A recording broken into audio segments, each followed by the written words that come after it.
शारीरिक अभिलाष सेपटे चली जाए। जब प्रभु कहते तुम्हें आपण मनर गति आपण चक्षुर दर्शन चल मात्र परमेश्वर सब विषय तुमको विचार आणवे या तुम्हें ज्ञात हो। आम जहाँ भी करुचु निश्चित तार परिणाम अच्छे। जदि आम प्रभु ठारे खुशी होचु बोले उत्तम विषय। बाइबल खाइबा पीवा विषय मध्य लेखा अच्छी। बाइबल लेखा अच्छी जे तुम्हें पुष्टिकर द्रव्य भोजन कर माने भल खाद्य तुम्हें खाओ। किंतु आजिकल युवा पुओ झी मैंने से मैंने अखाद्य द्रव्य निमंते टंका को नष्ट कर। प्रभु मना करुँचे अखाद्य द्रव्य भोजन करने से कहते पुष्टिकर द्रव्य तुम्हें भोजन कर। आमनकर चक्षुर दर्शन आउ मनर गति आम को चलने को हम। आमनकर मन क्या आमने देवा आमनकर चक्षु कुआड़े आमने अनेवा। ये दाऊद ए जगत आड़े सब आड़े अनेले। राजप्रसाद में बहुत सुंदर सुंदर विषय गुड़िक थिला। से कहले मु कुआड़े अनेबी मो पर्वत बनावे दृष्टि करी। पर्वत कौन अच्छी गछ आ गछ उपरे आकाश मंडल आ किछि पाइबा नहीं।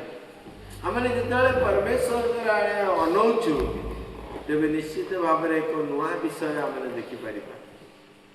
पुणी तौक लेखा अच्छी जे निजर हृदय विरक्ति दूर कर और शरीर दुख दूर कर। आमने टेंशन नहीं कि आमने विरक्ति होइकी आमनकर शरीर को दुख देवा यह प्रभु चाहूना। ये शरीर प्रभुंकर गोटे गिफ्ट। आ ये शरीर इतने कष्टली शरीर जदि चिंता करेंगे आश्चर्य लगे। गोटे कलिजा किणवाई जदि जाइए पचारे केते टंका पड़ो 50 लाख 60 लाख ऊर्ध टंका पड़। गोटे दांत किणवाई 40,000 50,000 टंका लगे। गोटे किडनी किणवाई लक्ष लक्ष टंका लगे। एते कष्टली शरीर प्रभु आमन को दे अछंती तार जत्न नेबा आमनकर कर्तव्य अटे।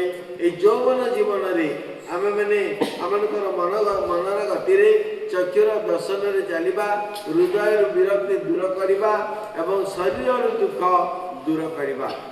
आ तबे यौवन काल रे अपन सृष्टिकर्ता को स्मरण कर। आ यौवन समय एपरि एक समय आज मो मार्केट रे देखुतिली अनेक लोक आज यौवन समय अज्ञात एक देवता उद्देश्य से मैंने अपनार भक्ति को देखा। किंतु प्रभुकर धन्यवाद हो जे आज